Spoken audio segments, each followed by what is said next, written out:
Le décor est glitter, les robes sont divines. Amanda Lee reprend Elvis Presley, Suspicious Minds. Ici, la version Amanda.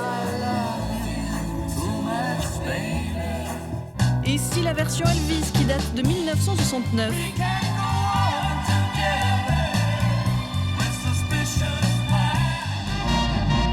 Elvis, tout le monde l'a repris. Johnny, Dick Rivers, Alain Bachung, Eddie Mitchell, même Nana Mouskouri ou encore la DJ Miss Keating. C'est le chanteur le plus repris en France.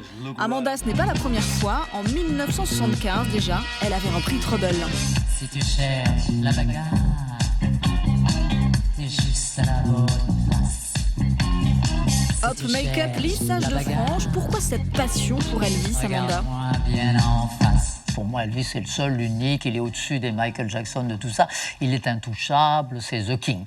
Et donc, 30 ans après, plus même, j'ai voulu me faire plaisir en faisant tout un album sur Elvis, voilà.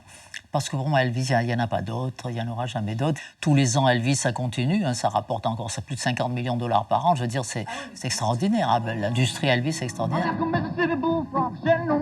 Ok, Elvis, le phénomène commercial, ses rouflaquettes, sa banane, le mystère autour de sa mort. Mais derrière tout ça, on a voulu savoir ce qu'il y avait dans sa musique. En 3 points. D'abord, Elvis popularise le rock, c'était il y a 60 ans avec sa reprise de That's a White Mama, enregistrée au Studio Sun à Memphis. Et donc, petit 1, le premier rocker.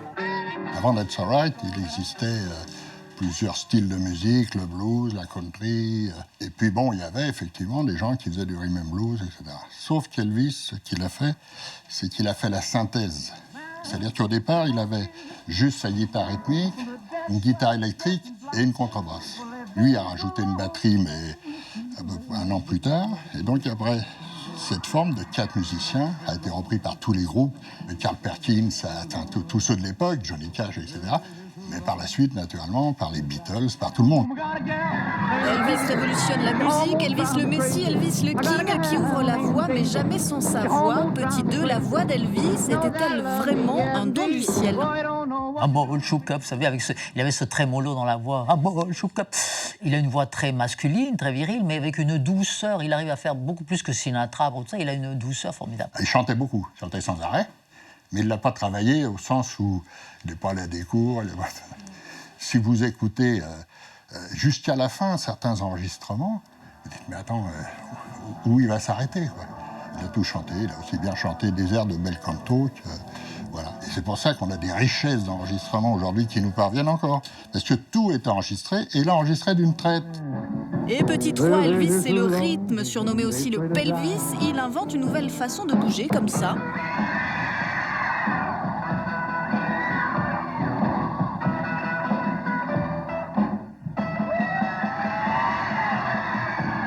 Corps sexuel d'une Amérique métissée.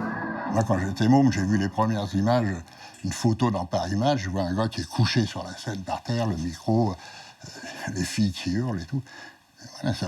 Voilà, ça paraissait venu d'ailleurs. Il était le symbole sexuel de l'époque, quoi.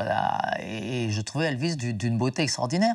Et Salvador Dali trouvait qu'Elvis Presley avait un très beau visage, un visage avec un profil grec. Il disait, regardez, il a un visage classique, on dirait l'Apollon de Praxitèle. Bon, alors, donc déjà, j'étais vraiment fasciné par le personnage.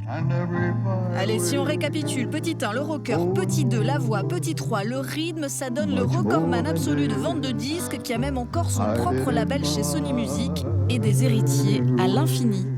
Il est toujours le premier de toutes les statistiques et de très loin. Le record, c'est qu'il vient d'obtenir son 50e album dans le top 10 anglais. Ça fait de lui le seul artiste en Angleterre qui a placé 50 albums. 50, c'est énorme.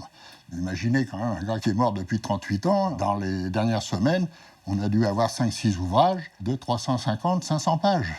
Aujourd'hui, un gamin comme Bruno Mars qui fasse la baraque, c'est un fan absolu d'Elvis. Je pourrais parler de Lana Del Rey, de plein de gens aujourd'hui qui se réclament d'Elvis. I heard that you like the bad girls.